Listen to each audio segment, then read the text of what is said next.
Welcome, everyone. My name is Alex Weiser. I'm the Director of Public Programs at YIVO. We're very excited to welcome you here to the 6th lecture in our Yiddish Civilization lecture series.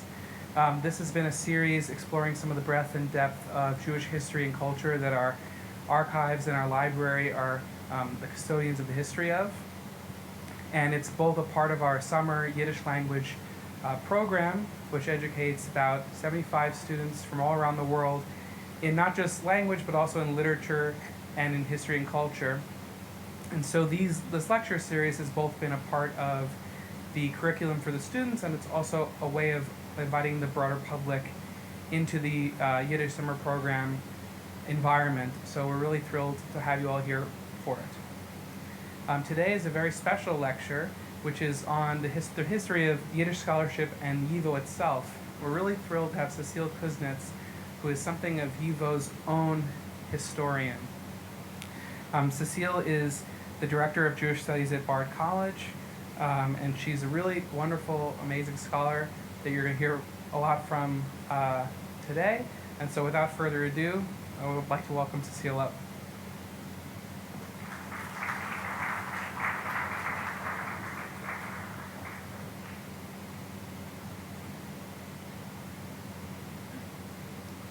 Well, I'd like to thank Alex for the introduction and Ben and everyone at YIVO for the invitation to speak as part of this series. And I'd like to thank all of you for coming. I know the students in the Zuma program in particular are busy and probably anxious to get to your homework. So I appreciate your being here today. And what I'm going to try to do today during my talk, am I standing okay?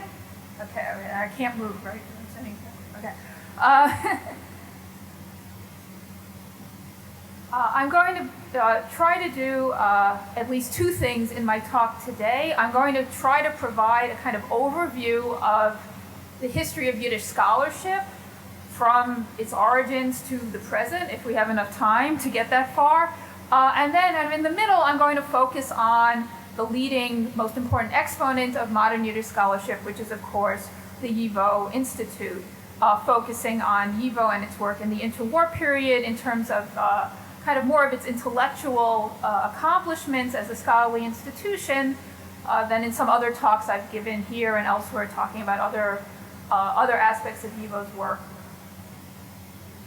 So this talk will also function as a kind of intellectual background for the course that I'm teaching over the next 3 weeks as part of the summer program, Research Methods in Yiddish Studies, where we're going to be looking more specifically and in more practical terms about how to do research in Yiddish studies, how to access the collections here at YIVO, as well as other kinds of resources, both print and online for Yiddish studies. So for those students in the summer program who are interested in that course, this lecture will be relevant to that as well.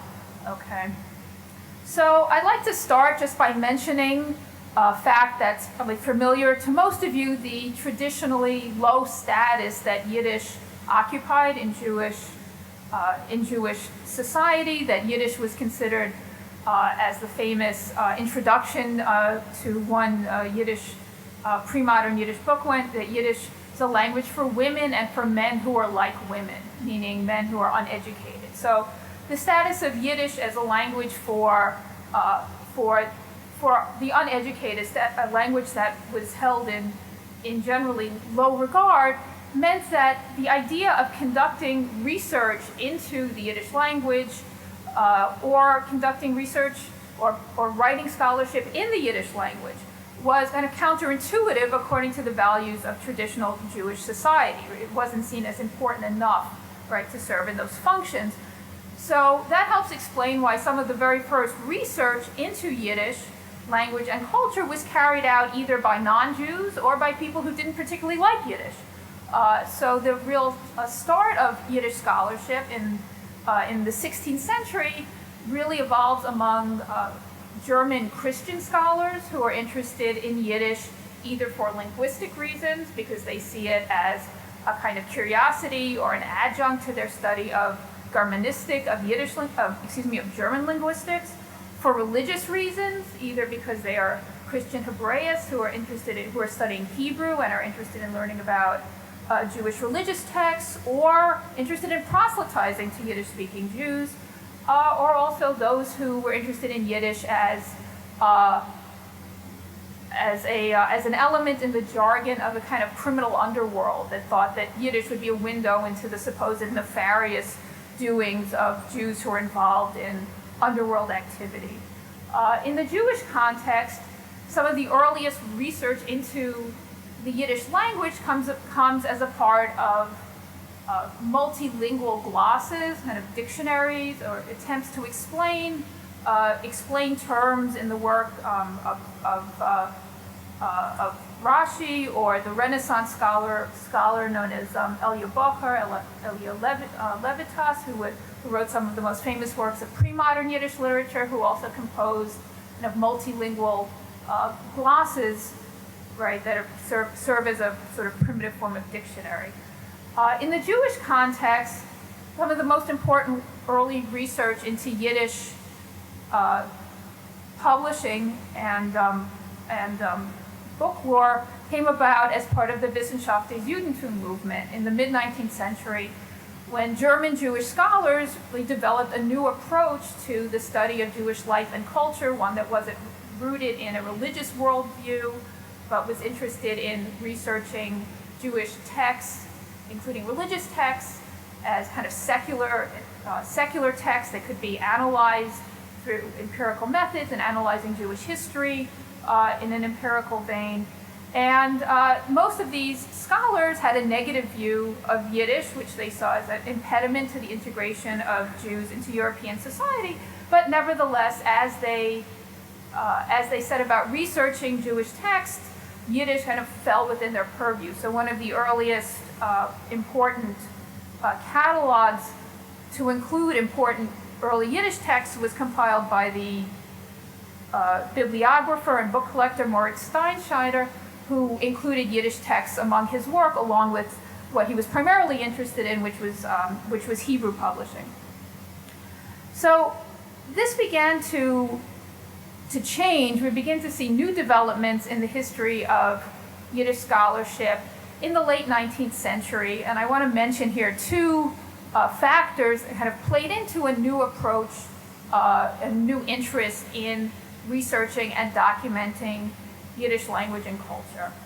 So the first, it comes about as part of a larger movement in European society, where with secularization, urbanization, modernization, various groups within Europe become worried that traditional ways of life, traditional cultures are dying out, that they're being overshadowed as people move to larger cities, as they leave behind traditions and religious customs and so forth. So there's efforts among many European groups to document, in particular, folklore and folk traditions, and also to collect historical materials. So in the Jewish case, the famous advocate of this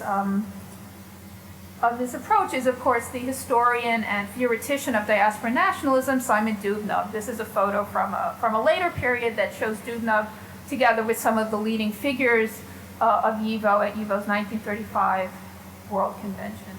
Okay?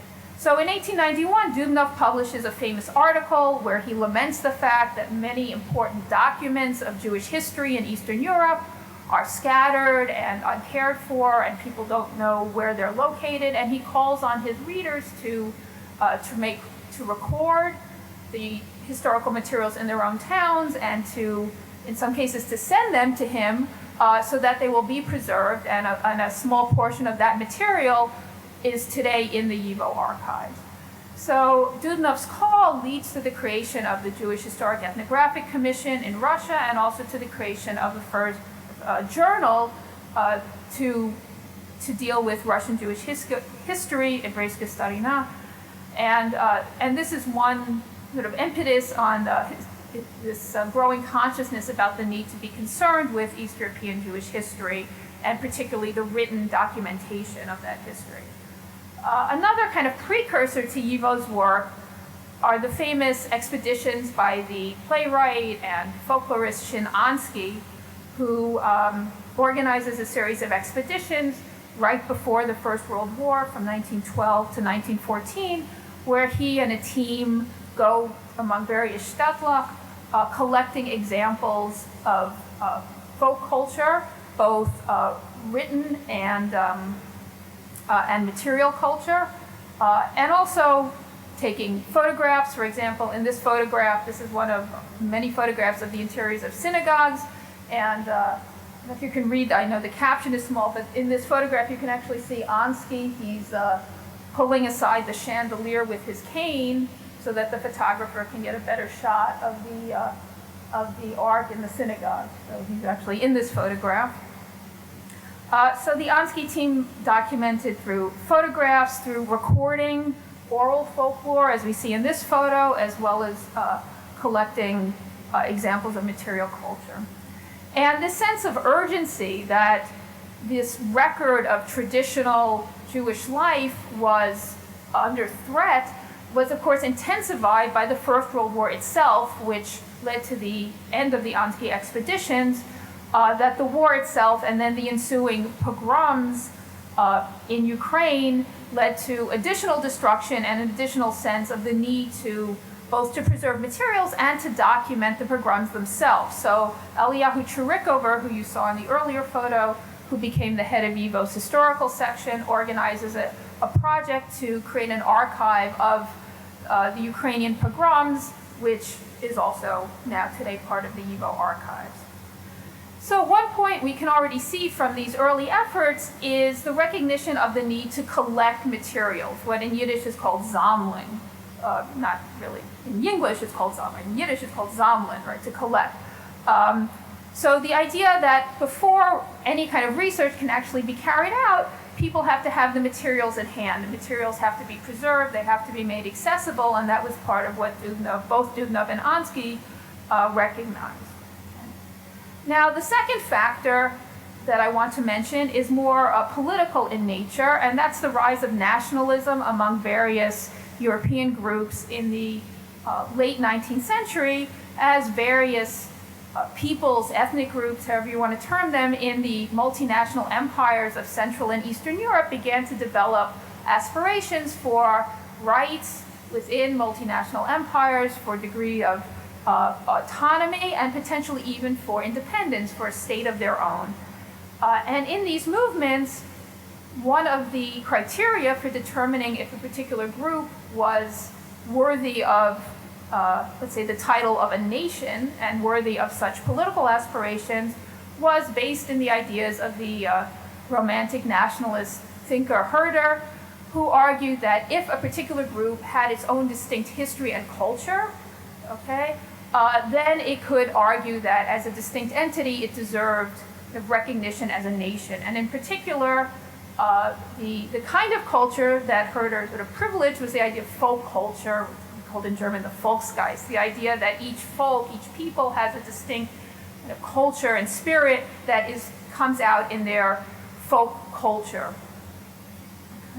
So this led to an interest in documenting folk traditions, folklore, and also vernacular languages, because these were seen as the truest, most authentic production of the spirit, the Geist of the folk, of the ordinary men and women who comprised the national group.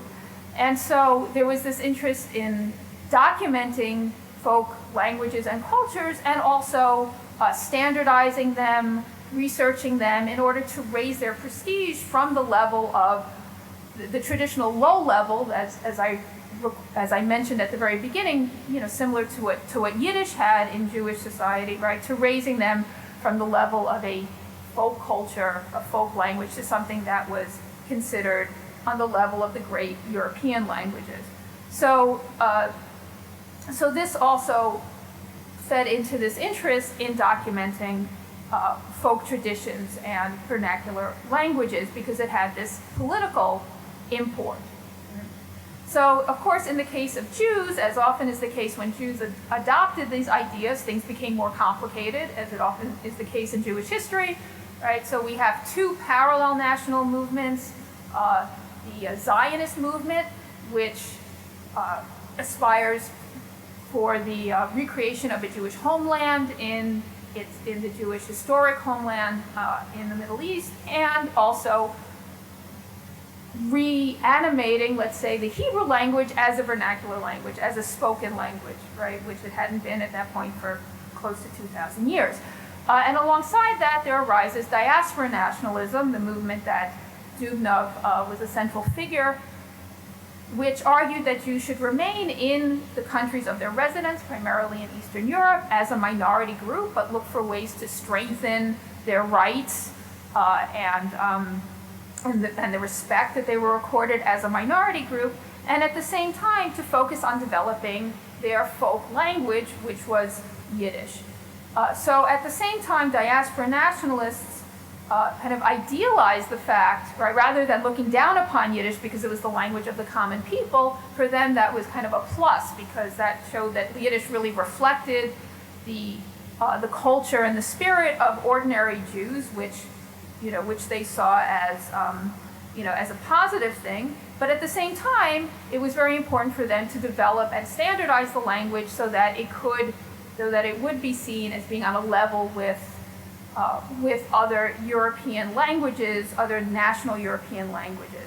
So we see here, another factor that's central to YIVO's work, the importance of not only of documenting Yiddish, but also of creating kind of standardized version of the language on a par with other European languages. So I just want to mention two sort of landmarks in the development of modern Yiddish scholarship on the way to the founding of YIVO. The first is the famous Yiddish Language Conference in Chernovitz in 1908, which had among its goals to raise the prestige of Yiddish in the way I've just described, and also to create an institutional, or actually a whole array, potentially, of institutions that would support the development of Yiddish culture. But as is well known, the whole conference got kind of sidetracked by debates over whether Yiddish should be declared the national language of the Jewish people or a national language of the Jewish people. And so the Chernovitz conference didn't actually spend much time on its more concrete goals, although it is remembered as for being the site of one of the first, if not the first, academic paper on the history of Yiddish to be delivered in Yiddish. And this was the talk at the conference by Matisyahu Mizis on the Yiddish language. So this was also a step to showing that Yiddish could be used as a language of scholarship. Okay. Now, another sort of landmark that I want to talk about for a few minutes is this publication, the Pincus, which appeared in 1912, 1913 under the editorship of the literary critic Shmuel Niger. And you can see several things. I don't know how many of you are familiar with this publication. This is considered, the landmark publication in modern Yiddish scholarship. You can see just from the title and the layout, you can't really see from the photo the size, but it's kind of a large folio-sized volume that it evokes other works of Jewish scholarship, more traditional Jewish scholarship, right? You can see from the title, if you can read it, that it was intended as a yearly publication, right? The title is Your Buch, der Geschichte von der Jiddische Literatur und Sprache, Folklore, Kritik und Bibliographie. So it was intended as the first of a series of publications, although in fact it was the only one that appeared. And you can also see from the title the areas, the disciplines of scholarship that were given prominence, right? Language and literature, folklore, bibliography, okay? And the volume also includes articles on the press and the theater, so various areas of Yiddish culture that were highly productive in this period, right on the eve of the First World War, when the volume appeared. Now, one article in particular is a kind of landmark in the history of Yiddish scholarship, and this is the very first one. If you can, well, that's probably big enough that you can read it. It's the article by the linguist and political activist Ber Barakov, Die Aufgaben von der Jiddische Philologie. So this was a kind of programmatic article where Barakov, who not only founded the field of Yiddish philology, he was also a major theoretician of the Poile Zion political movement, and he also died at a very young age, so he managed to do quite a lot in his short lifetime. And in this essay, he lays out a kind of program for the development of what he calls Yiddish philology, which includes language, literature, and folklore, and which he saw as the central discipline of Yiddish scholarship. And in this article, he makes a distinction between linguistics, which he says is a purely academic discipline, and philology, which he sees as a nationalist discipline. He writes, quote, "Of all the scholarly disciplines, philology plays the greatest role in the national revival of oppressed peoples." So you can see here that Barakov is directly tying research into Yiddish, into these political movements and these nationalist aspirations of various groups, including Jews in Eastern Europe. So you can see here, that there's a direct tie between political movements and the aspirations of these movements and undertaking research into matters like Yiddish grammar. Okay, and if you notice, if you can read this, right underneath Barakov's article, the second item in the table of contents says wegen der Orthographie von vorigen Artikel. So after he writes this article, then he writes a note on the spelling that he used in the article. Okay, so you see here that just the fact that he would write such an essay in Yiddish, he had to make certain choices about how to spell words and so forth, and that this also speaks to the interest in creating a standardized Yiddish, which the volume itself was doing simply by the act of publishing such work in the Yiddish language. And then finally, if you can see the very last item on the table of contents, this is another article by Barakov, the Bibliothek von den Jiddischen Philologen. So what this is actually a bibliography. This is the table of contents of just that last article, okay? It's actually a bibliography, not of what's been written in Yiddish. It's a bibliography of research into Yiddish. It's a bibliography of the history of Yiddish studies, of Yiddish scholarship up to that point in time, 1913. And it lists 501 entries, and if you can see the beginning, the earliest one is in 1514, and it goes up to what was then the present day. So you can see that here Barakov is showing that already before the First World War, he's trying to make this claim for Yiddish scholarship as a field that already has a long history going back several hundreds of years. Okay, and just the act of publishing a work like this in Yiddish is already a step towards raising the prestige of the language. Okay, and also showing that the field itself has a yichus, has a history.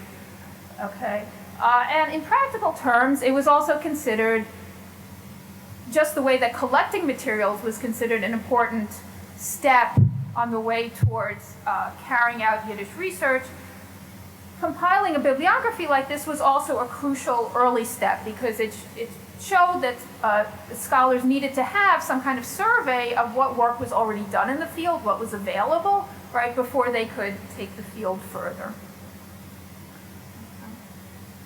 Now, what I've spoken about up to now goes just to the eve of the First World War.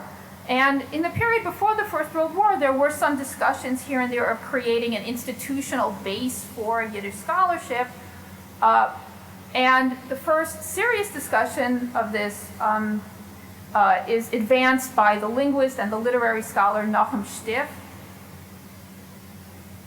who first talks about it during the period of the Russian Revolution in 1917, where, and I've quoted this in many other talks, so I'm not going to go into this in detail now, how Stiff gets up at a party celebrating the overthrow of the Tsar and says, now we have to create a Yiddish university.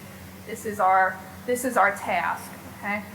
So Stiff first discusses this, voices this idea in 1917, and other people kind of mention these similar ideas, but it's only in the interwar period that such an institutional home for Yiddish scholarship is created, of course, with the founding of YIVO. So you might ask, why does it take so long? Why is it only in 1925 that YIVO is founded with Stift's plan?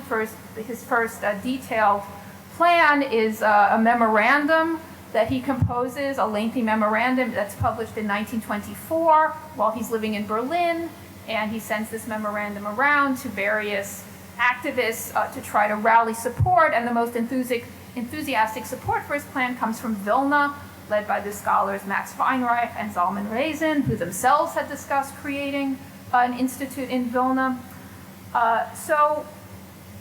And then, as most of us, I'm sure, know, YIVO establishes its home in Vilna, what today is Vilnius, what then was Vilno, located in Poland. So we might stop for a second to ask, why is it only in 1925, right, if Yiddish scholarship has such a long history, right? Why is it only then that an institute like YIVO is founded?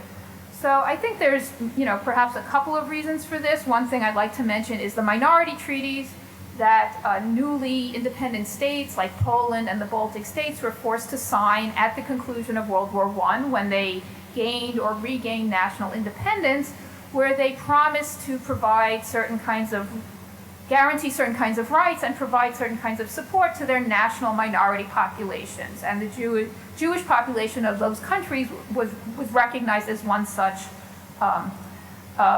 protected group. And even though the minority treaties were almost never enforced in practice, it meant that diaspora nationalist, Yiddishist activists began the period after the First World War in a mood of optimism, expecting that the governments of the countries where they now resided after the collapse of the Russian Empire and the Austro-Hungarian Empire would support their work, and that this would create a favorable environment for their work.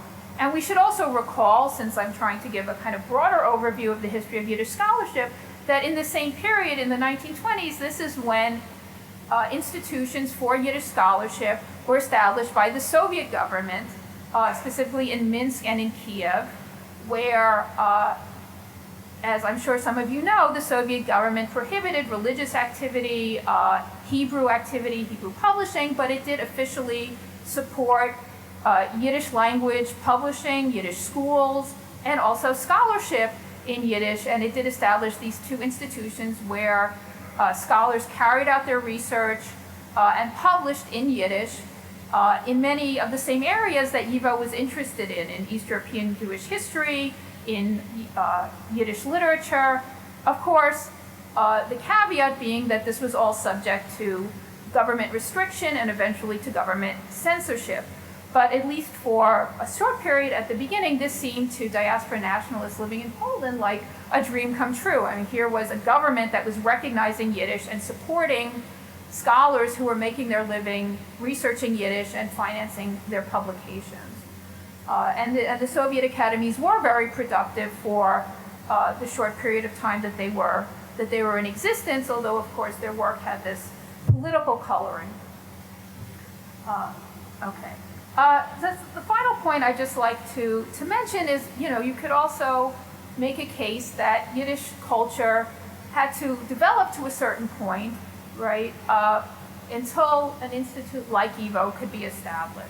So one of the interesting things, if we think about Yiddish culture overall, is that by the interwar period, there had been already for several decades a flourishing Yiddish press. Yiddish literature was well developed, the Yiddish theater, right?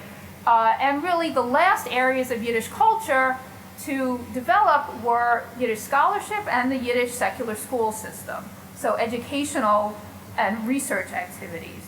So in this way, because an institution like YIVO was founded not as the kind of advance guard of this movement, but really as the culmination of the movement, when there was already a well-developed press, literature, and so on, I think that's one of the reasons that YIVO gained such prestige and such importance, because it was seen as the apex of a whole network of Yiddish cultural institutions that were already very active in many parts of the world.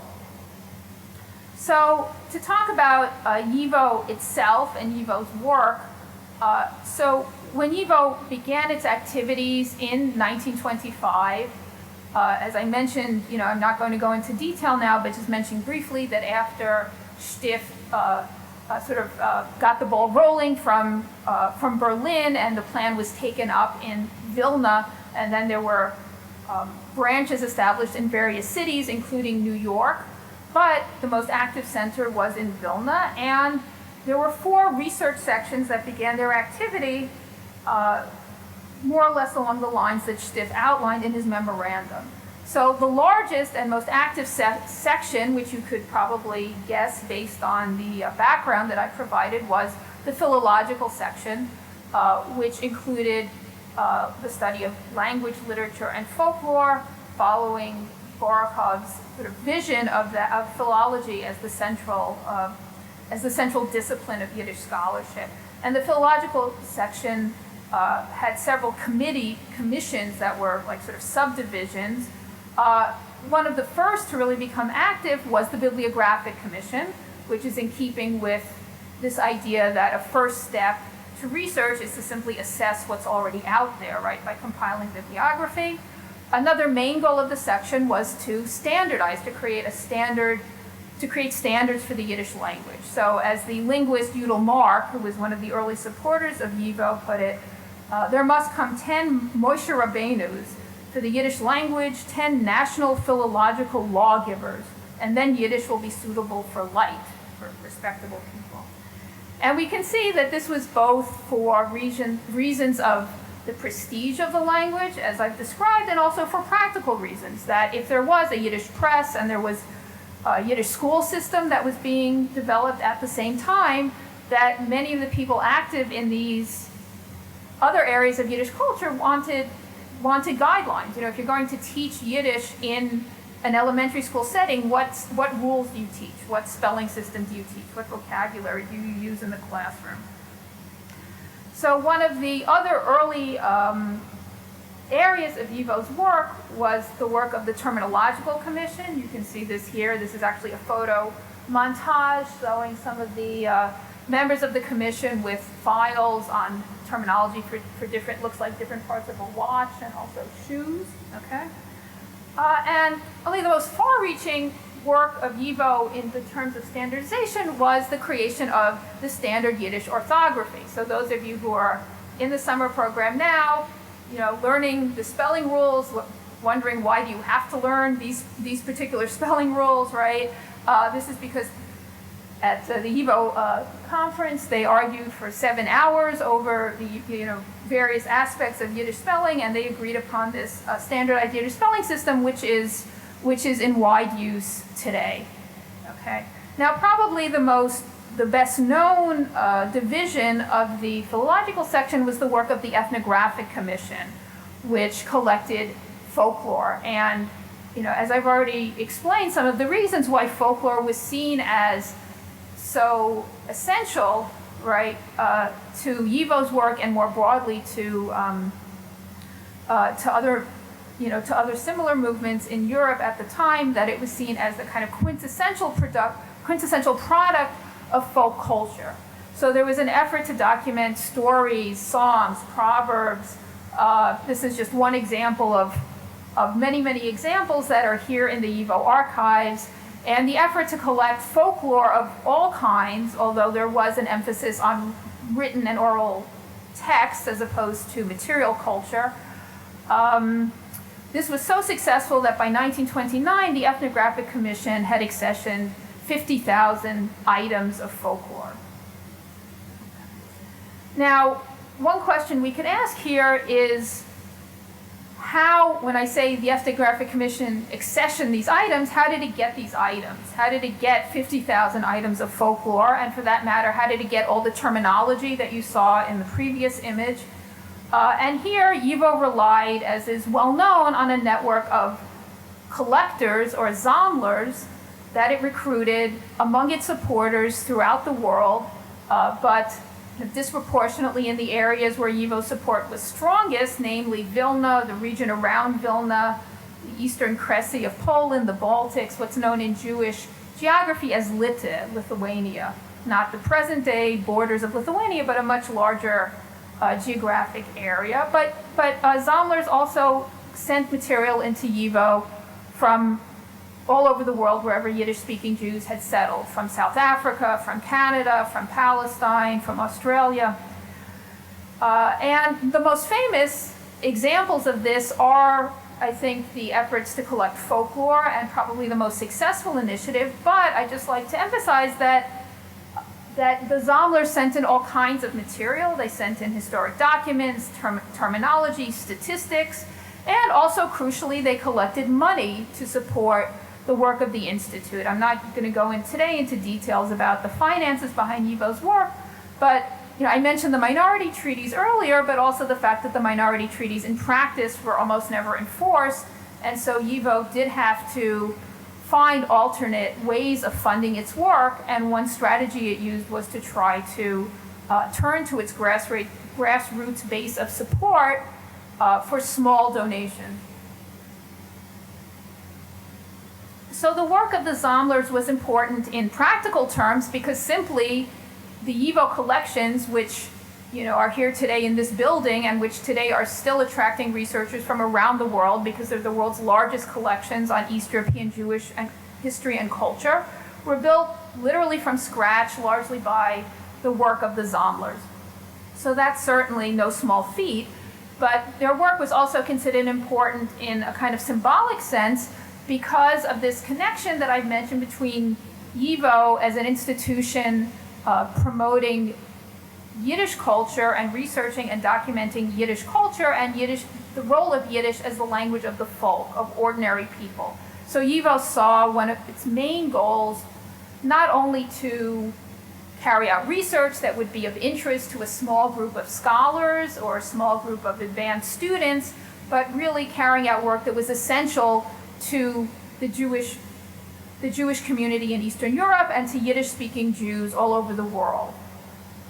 And this tie of YIVO to the folk, as the term that they used, right, to the masses of Yiddish-speaking Jews, was embodied by the Zomler phenomenon. So just to cite one quote, Nachum Stiff wrote shortly after the founding of YIVO, quote, "Moving letters arrive from workers, from people of the folk who want to help and who truly do help.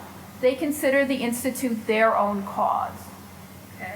So this was again, I'm not going to go into detail here, but just to mention that it was really crucial to YIVO's self-image as an institution and also to its role in the wider sphere of Yiddish culture, that it was not simply, researching, Yiddish grammar or statistics on employment and some shtetl for just a narrow group of scholars who might be interested in that particular topic, but really saw themselves as building an institution that was serving in a very real way the masses of Jews who were Yiddish speakers.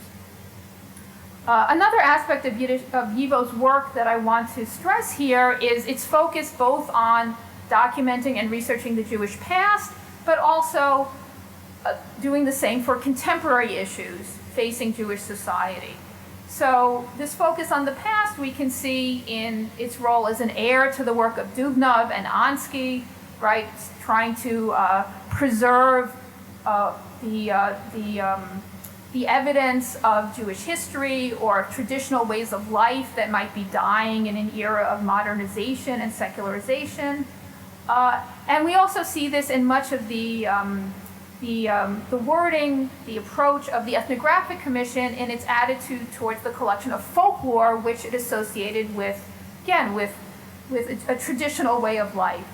And this is just an image. I recently came back from Poland, where I spent time at the Polin Museum in Warsaw, the Polin Museum of the History of Polish Jews, where there's a whole small part of the exhibit devoted to YIVO, and there's this kind of interactive computer screen where you can press the buttons on the bottom, and you can play it being a YIVO Zomler, and it shows you all the steps you would have to take, right? So this is just one image from that quotes from this one appeal to Zomlers, where the Ethnographic Commission wrote, and this is just a slightly different quote here, quote, "In cities and shtetls throughout the entire world, there are scattered the treasures of our folk creativity. Don't let them be lost. Gather them together, these remnants of the possessions that past generations have left to us as an inheritance." Okay? So this idea that this is a part of Jewish history, of the Jewish past, that needs to be preserved. But at the same time, I would argue that just as important for YIVO was documenting the contemporary vibrancy and creativity of Yiddish culture in the interwar period. And we can see this even in the work of the historical section. This was another of the 4 research sections that, of course, study Jewish history, but that emphasize East European Jewish history and also emphasize more recent periods of history. And even more clearly in the 2 remaining sections that I want to mention, the economic statistical section and the psychological pedagogical section, both of which focus by the nature of their subject matter primarily on contemporary Jewish life, and for them in particular, the location, the eventual decision to locate the YIVO headquarters in Vilna was crucial because they drew on, as both their subjects of research and as their documentation, they drew on active Jewish communities, right? Not just looking at historical records, but researching what was going on in the Yiddish schools in Vilna, for example, researching employment patterns, economic patterns of Jewish families in Poland in the 1920s and 30s. Okay. And then finally, just to reinforce this point, I want to come back for a second to the Bibliographic Commission, which I mentioned was one of the very first areas of YIVO's work to become active, something that could, warm the hearts of librarians in the audience, right? Bibliography was seen as central. But interestingly, when the Bibliographic Commission began its work, its first task was to start documenting everything that was published in Yiddish as of January 1926, with the goal of publishing yearbooks, bibliographic yearbooks, only one of which actually appeared. But interestingly, it was only after the Zomlers, on their own initiative, began to send in older books and documents and periodicals to YIVO that in 1927, the Bibliographic Commission sort of reorganized, and that a library and archive was created at YIVO to house older material. So that actually the first priority originally was to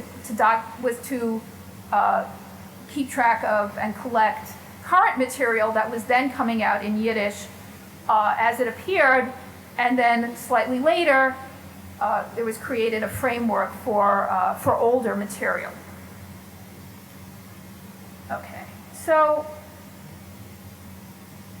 if I've mentioned that collecting material, producing bibliographies were seen as a first step in YIVO's work, that first, for scholarship to proceed further, first it was important to kind of take stock of what already existed and to make sure it was accessible to interested researchers.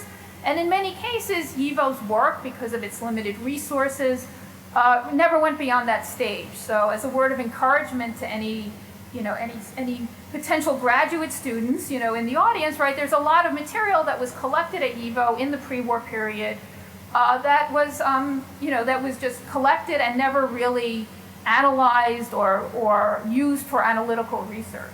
Okay, so there's a lot that's still in the archives kind of awaiting proper research. But ideally, in the plans of YIVO scholars, the next stage would be to conduct analytical research based on these materials, and then, of course, to disseminate the products of that research. So one way that was done was through publications. Okay, one of the bibliographies on the handout is a very selective bibliography I put together of YIVO publications from all periods up to the present, and this is just one of the important YIVO journals from the pre-war period, the journal YIVO Blätter, but YIVO published many important monographs, journals. Each section published volumes of the so-called Schriften, And many of these publications are still essential today for any student of East European Jewish history and culture or Yiddish language and literature. Right? They remain in many cases unsurpassed even today. Okay. In addition, part of YIVO's goal was to transmit knowledge not only through publications but also to train, to educate a new generation. And this ties back into, as I mentioned, its dual focus on the past and the present, or in this case, even the past and the future, looking towards the future. We could also mention here its work with the Yiddish secular school system that was developing pretty much at the same time period. I don't have time to go into that in detail, but YIVO's work was seen as a very important complement to the work of the Yiddish schools, and that the Yiddish schools would begin at the earliest grades, kindergarten up through elementary schools, high schools. There was the Yiddish-lehrer seminar, the Yiddish teacher seminary, and then YIVO, one of the primary areas of its activity that was envisioned from the time of its founding, along with collecting and research, was teaching, to educate the future generation of Yiddish scholars. So in Stift's memorandum going back to 1924, he talked about creating what he called an auditoria, something like a graduate program.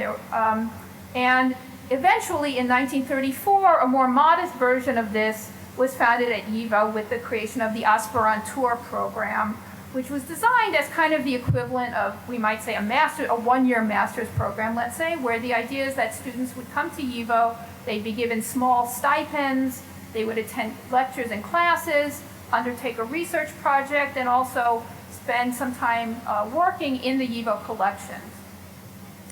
Now, the Aspirantur was much smaller than a Yiddish university that was sometimes discussed by Yiddish activists, but within its limited framework, it did have, we could say, a great deal of success. It was originally planned for 10 students per year. The first cycle, it received over 100 applications and it accepted 15, and at the height it had 22 students per year, many of whom stayed for multiple years.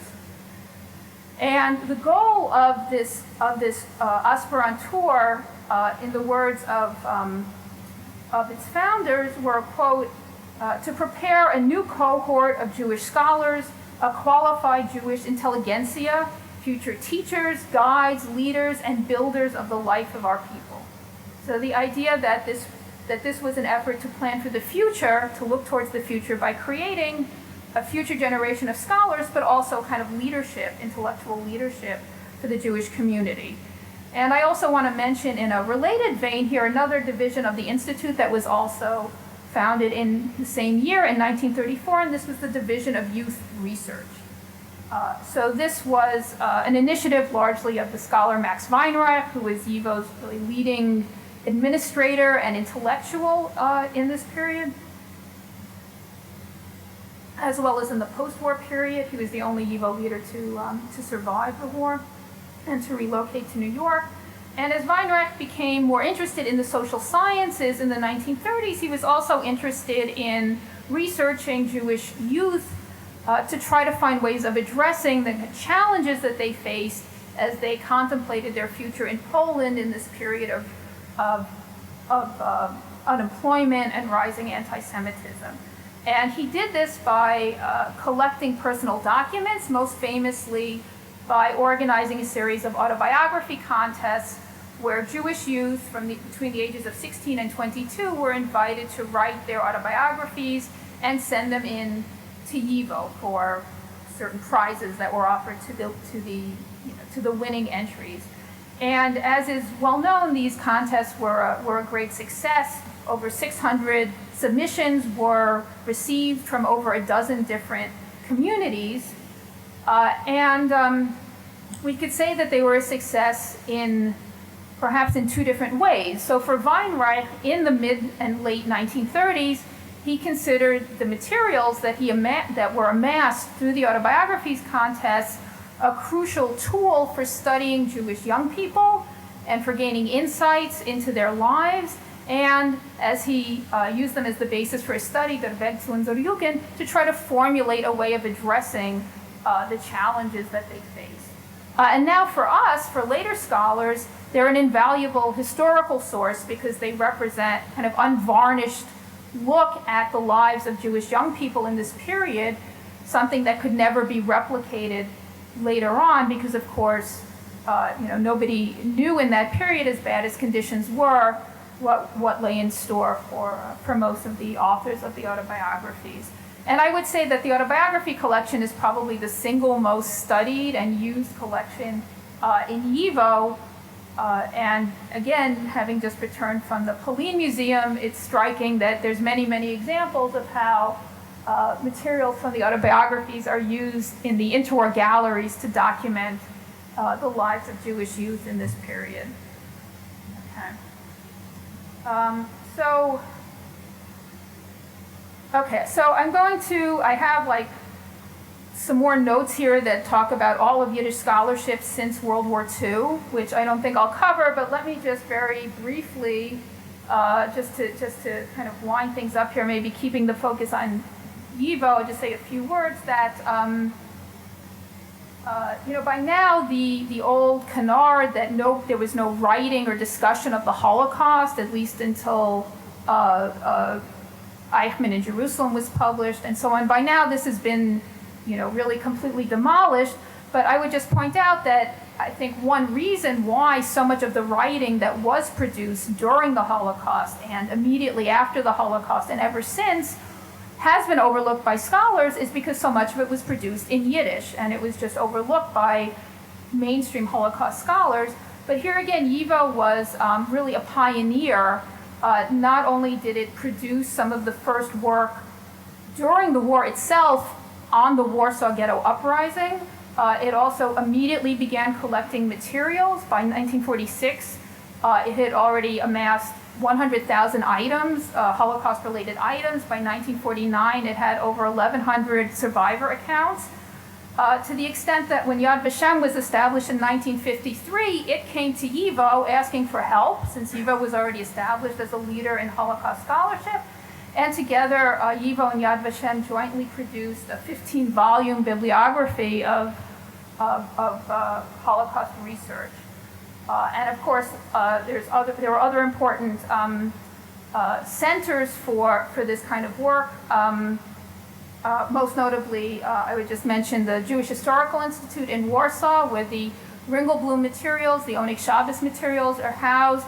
Ringelblum, a young historian affiliated with YIVO's historical section, who undertook the largest effort to document Jewish culture anywhere in Nazi-occupied Europe, and the materials that he amassed were and are housed in Zich, in the Jewish Historical Institute in Warsaw, and are only now being fully published and translated. And I'm mentioning this not only for its intrinsic importance, but also because Sam Kassav will be speaking here in this series, and he's been really played a crucial role in making these incredible materials more widely known. Let's see, what else should I mention? Just quickly, so in addition to pioneering Holocaust scholarship, YIVO, upon its move to New York in 1940, immediately, I would say, turns its attention to American themes, to documenting American Jewish history. So it becomes a repository not only for very important collections on the Vilna Ghetto and the Lodz Ghetto in particular, but also for American Jewish history, with the records of Hayas, the Joint, and many other important American Jewish collections. And okay, well, I don't want to try your patience any longer. I'm happy to talk more about this later or during my class, but I would just say that since the end of the Cold War, really a new era has started, I would say, in Yiddish scholarship, both in terms of the kind of materials that have come to light. So that photograph with Ansky pulling the chandelier to the side, this was actually somebody in St. Petersburg found this in a couch and donated it to a Jewish institution in Petersburg. So Ansky material, a lot of material from the Ansky expeditions that no one ever thought survived showed up in Petersburg and in Kiev. Here at YIVO, there's a large amount of material that was preserved in Vilna that that people had thought was lost for decades, and that's now in the process of being preserved and made accessible, which I think will be really a landmark step for Yiddish scholarship looking ahead. And as I said, I could talk more about this. I'm happy to discuss it with anyone who's interested, but I don't want to keep you any longer, so I will just say that, looking forward to the future, I think there's a lot of exciting developments in Yiddish scholarship still to come, and hopefully many of you in the audience will be part of that. So thanks for your attention.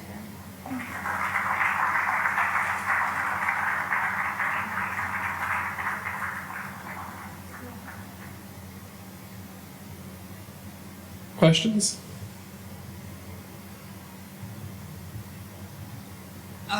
My question goes to the education of Jewish children. Here, my experience here in New York City is that typically assimilated Jews will send their children to Hebrew school. They'll go for a few years, they'll get bat or bar mitzvah, and then they go their merry ways. And my question is this: have people given the thought to perhaps working with rabbis or teachers in Hebrew schools to include some of the Yiddish history that you're talking about now, so that our children can have more breadth in their understanding of their own culture? So you're talking about now in like the contemporary U.S. context? Yeah, well, YIVO did have a project a number of years ago to create a curriculum for any school, public schools or Jewish schools that chose to include it, right, that would expose children, students to the history of not only of Yiddish culture, but of Jewish life in Eastern Europe. This was known as the EPIC project. That was an acronym for Educational Project in Yiddish Culture, I think. And there was a lot of materials, a lot of very valuable materials that were produced, and training sessions for teachers, lesson plans, and so forth. And a lot of that material is available on the YIVO website. I mean, anyone can have access to it. So I can't really speak to what extent that was, actually integrated into various school curricula, but that has been something that YIVO has given thought to. And, and there are actually materials, as I said, available for anyone who's, who is interested in making use of them.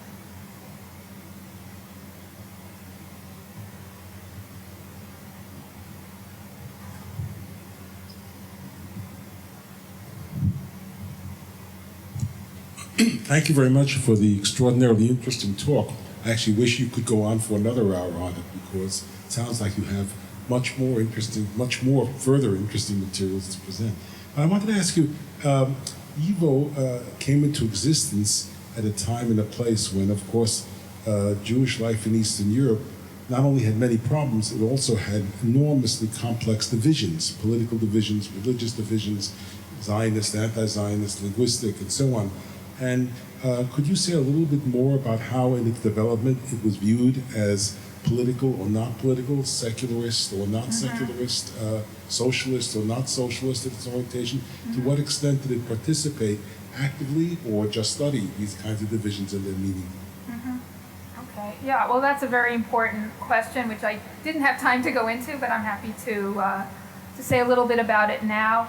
So YIVO always saw itself as an apolitical institution. It always argued that its role was to stay above the fray of politics, which, as you indicated, could be quite intense at this time. But there were always critics of the institution who saw it as having kind of political biases, and there were also critics who saw it as not having enough of a political bias. So let me just very briefly explain that, right? So, as I described in my talk, it's clear that YIVO was closest to what we could broadly term diaspora nationalism, which included political parties like the Volkspartei, which was a liberal party, and the Bund, which was, of course, a socialist party, also the Left Koalition party. But it always refused to affiliate with one or another particular political party or even political movement, and it liked to point out that there were the library received periodicals in like a dozen different languages. That it was not only focused on Yiddish, that it also documented Hebrew culture and Jewish culture in various languages. But, I would argue that it did give priority to Yiddish. And if you look at its publications, for example, the work of the historical section showed, I would say, disproportionate interest in the history of the Jewish labor movement, let's say, as opposed to, let's say, the Zionist movement, okay? But there were, so it was criticized and sometimes by Zionists or proponents of Hebrew culture for having a kind of anti-Hebraist or anti-Zionist bias. It also tried to document all of Jewish culture, but it also had a clearly kind of secular bias, I would say, in its interests and in the outlook of its leaders. On the other hand, there was a certain minority within YIVO who were adherents of socialism, particularly, as I said, of the Bund or the Left Koalition, both of which were socialist parties that wanted YIVO to openly affiliate with the socialist movement, or at least to express more open support for socialist organizations, let's say, or socialist causes. And the leaders of YIVO always resisted that, saying that they wanted to keep their distance from politics. So it was always it tried to stay apart from these tensions and competitions, but that was always a very difficult balance because, as I said, on the one hand, it was criticized for being too narrow in its, in its interests and in its allegiances, but on the other hand, there was also a vocal minority who wanted it to be more openly political, and that was a balance that it always worked to try to maintain.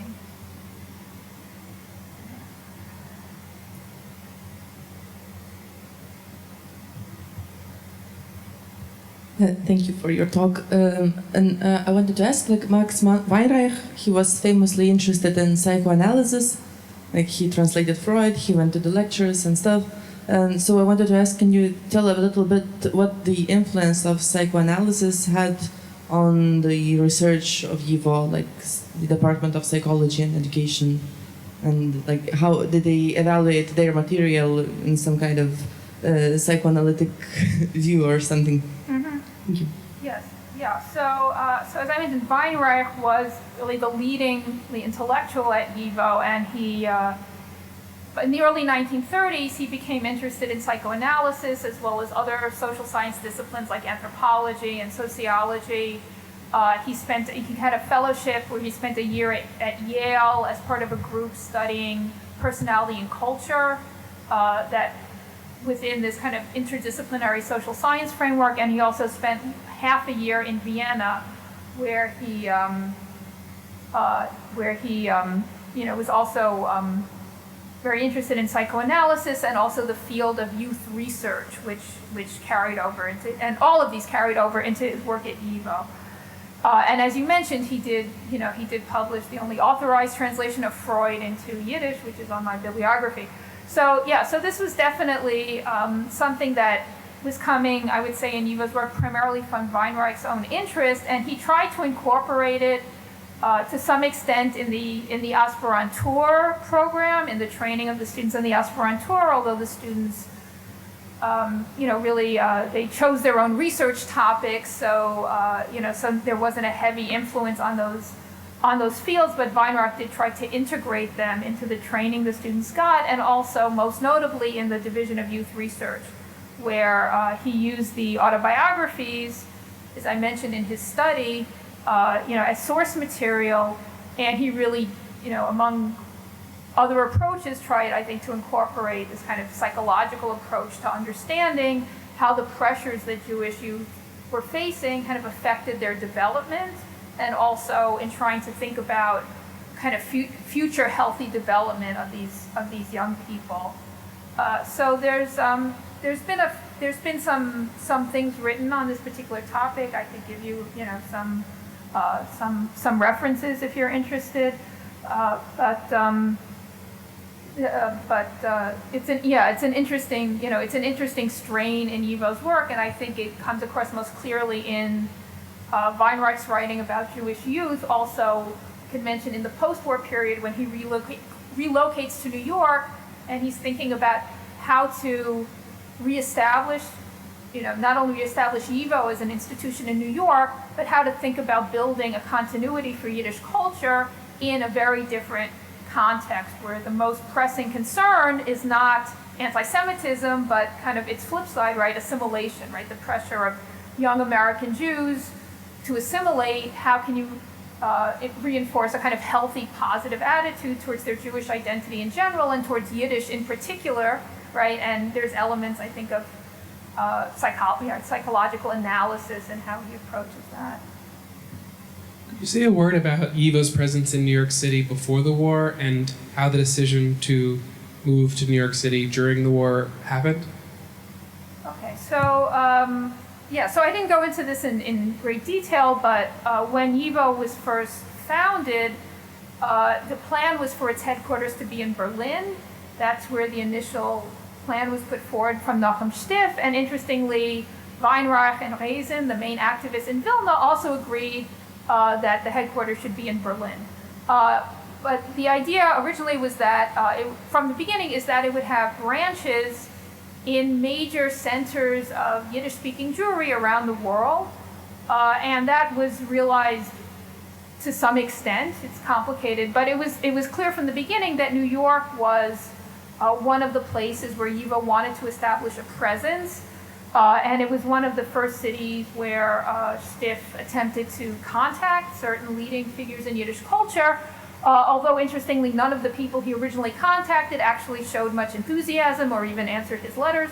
But there was a young historian from Warsaw, Jacob Schatzky, who kind of took up the project and was the first real moving force behind establishing in a branch in New York what was called the Amoktel, which is short for Amerikaner Oktel, the American branch. And the American branch was always very important, above all for fundraising, because as I indicated kind of in passing, YIVO never had a secure base for its finances, and for many years, the majority, when I say many years, I mean before the Second World War, a majority of its budget was really covered both by individuals and organizations in the United States. So the American branch was important for fundraising, but it was also a kind of intellectual force in its own right. So it published its own journal for a number of years.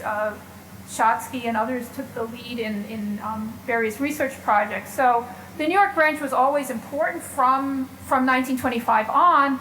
And then at the time that the war broke out, I mean, the chronology is complicated, but by 1940, a decision had been made to move the YIVO headquarters, what they thought would be temporarily, to New York for the duration of the war. And as events unfolded, it became clear that New York would become the permanent headquarters. So the relocation to New York was not a complete, let's say, new start for YIVO, because it was building on a long and active presence in New York. But of course, conceiving of, the Institute conceiving of itself as primarily an American-based organization, rather than looking to Vilna and Eastern Europe more broadly as the center, was a big, was a big adjustment, as I sort of mentioned in the previous answer.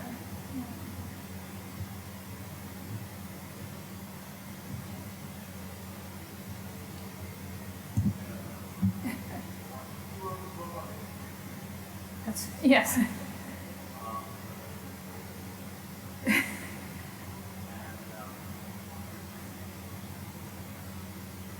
What's my connection to YIVO? Well, you know that is one. Yeah. Okay. Okay. Well, my connection to YIVO goes back to 1990. That's when I graduated college, and I began working in the archives as an archivist. This was the era before, the internet. There wasn't even the printed guide to the YIVO archive, so it was a very different. Doing research at YIVO was a very different animal, I would say, in that period. But I got to meet many wonderful people, some of whom I'm glad to say are still here on staff, and many of whom unfortunately are not, are, but I worked as a staff member, so I saw the archives from the inside out, and so the workings of YIVO from that perspective for about 3 years, and then I later went on to write my dissertation on the history of YIVO in the interwar period, which, as you mentioned, was published as a book, and now they just can't get rid of me. I'm back giving talks. No. You mentioned briefly the materials that have recently come to light and that continue to come to light, and I'm just curious to hear your thoughts. I know it's perhaps hard to predict which materials you happen to be most excited about or you project could be the sources of potentially fruitful research, and what avenues of scholarship you see potentially being very fruitful in the near future. Yeah, that's a very good question. I'm not sure I can really answer that because a lot of the archival materials, are still being processed. I could mention that I was at YIVO, working at YIVO in the early 90s when word of these materials first reached New York, and I was there when, for example, Führer Bromson Oliver Sholem came from Vilna. She was one of the staff members working in Vilna, in Vilnius, processing these materials, and she came to YIVO in New York to just talk about the materials that that people had assumed had been destroyed decades before, and it was extremely moving, of course.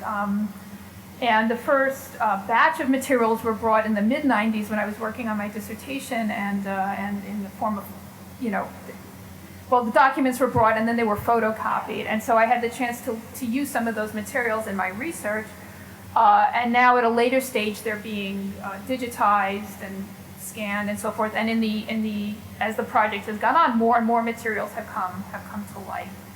So from what I understand, and there's probably people here who could speak more knowledgeably about this, is that a lot of the materials that have been discovered in Lithuania are parts of collections that exist in the YIVO archives in New York. So in some cases, those documents give us a more complete picture of certain organizations or movements and so forth as kind of supplements to what exists here. And that's one of the remarkable things, I think, about the documents, that you can sort of literally put together two pieces of the same collection.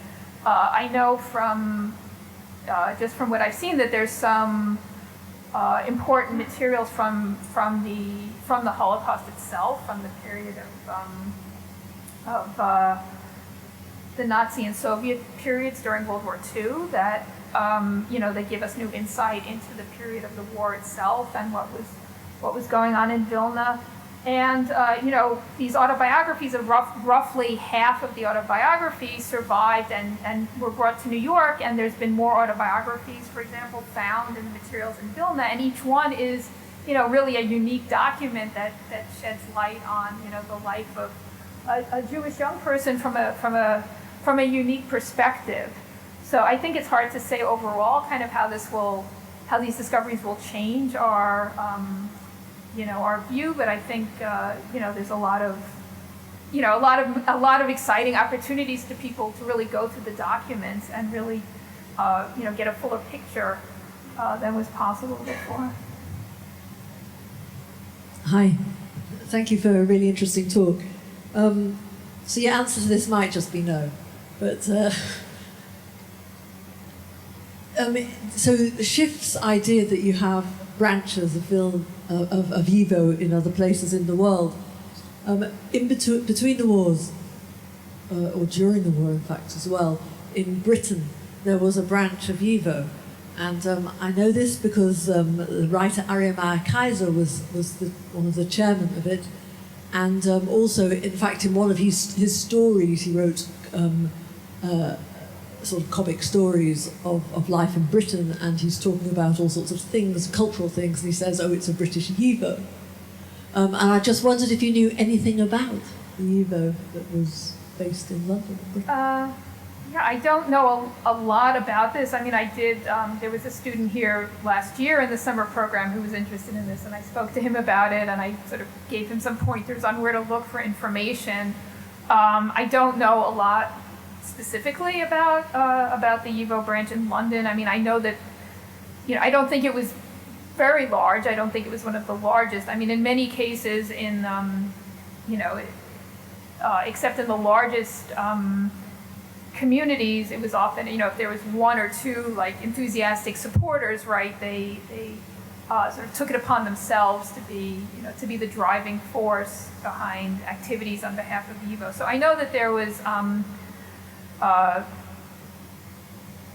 know, you know, I have some references of, you know, of the activities of the branch, you know, in London, but you know, it wasn't one of the largest and most active branches, so I don't know a lot about it specifically. I can't, but I could give you maybe one or two citations. So if we're already talking about YIVO in New York and YIVO in London, and you mentioned collaboration between Yad Vashem in Yerushalayim and YIVO in New York, and we know of Avram Sutzkever in Tel Aviv, and the Golden Decade and so forth. So what about Yiddish YIVO in Tel Aviv? About YIVO.